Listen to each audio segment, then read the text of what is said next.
MMA-Insider.com is here with Aaron Rajman, co-owner of American Battle Championships and a fighter himself. Aaron, undefeated at 8-0, arguably one of the best amateurs in the state of Florida, if not ranked #1 amateur in my opinion. Aaron, welcome to MMA-Insider.com. Thank you for having me, sir. Aaron, you have so many titles. Tell everybody about out there what those titles are.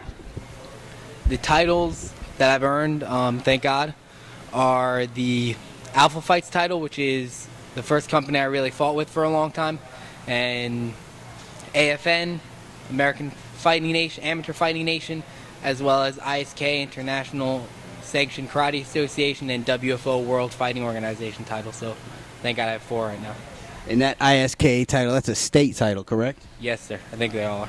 Now, Aaron, how'd you get started in martial arts? How did I get started? I used to watch Dragon Ball Z as a kid, and I think that's the answer to that. I started in wrestling when I was 12. I did that for like a week and then went on to judo, which I trained in for a long time, really just 2 years, and before I did Brazilian Jiu-Jitsu. And I started as a kid. I liked it. I saw Goku as a good role model. I wanted to be like that. Great. So how long have you been training now?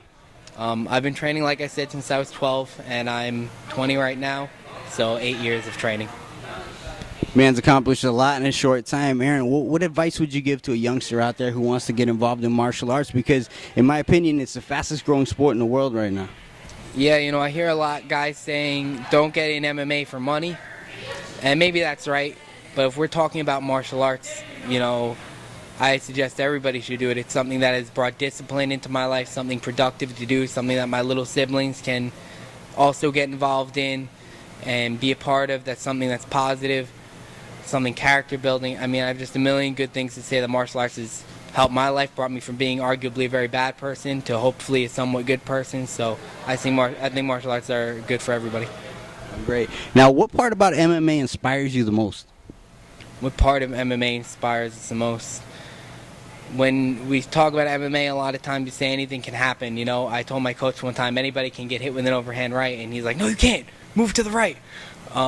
But we do get a lot of guys, they take crazy losses and crazy wins, and we have a lot of ups and downs in the sport. And to see guys who continue to be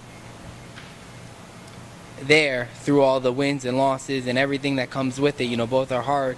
And it inspires me, the people that we have, these fighters that really are fighters and amazing people. And now, how would you describe yourself as a fighter? Simple. I go to the gym and I train, and if I train a lot, then God willing I'm going to be victorious, and when I don't, then usually I have a bad performance or I'm going to get hurt. But simple, you go to the gym and you do what your coaches tell you, and then you have success. Is simple, hopefully. Now, I hear you've been sparring, doing a little kickboxing. When are you going to make your official return to the cage, Aaron? Well, I've had 4 kickboxing matches since I've been returned to training. Since I've returned to training, I've had 4 kickboxing fights, and thank God I've been successful in them. And when do I plan to fight in MMA? My coaches and I were speaking about May last week, yesterday actually, and it's looking like May or June. So God willing, May or June, and hopefully be fighting as a professional by the end of the year.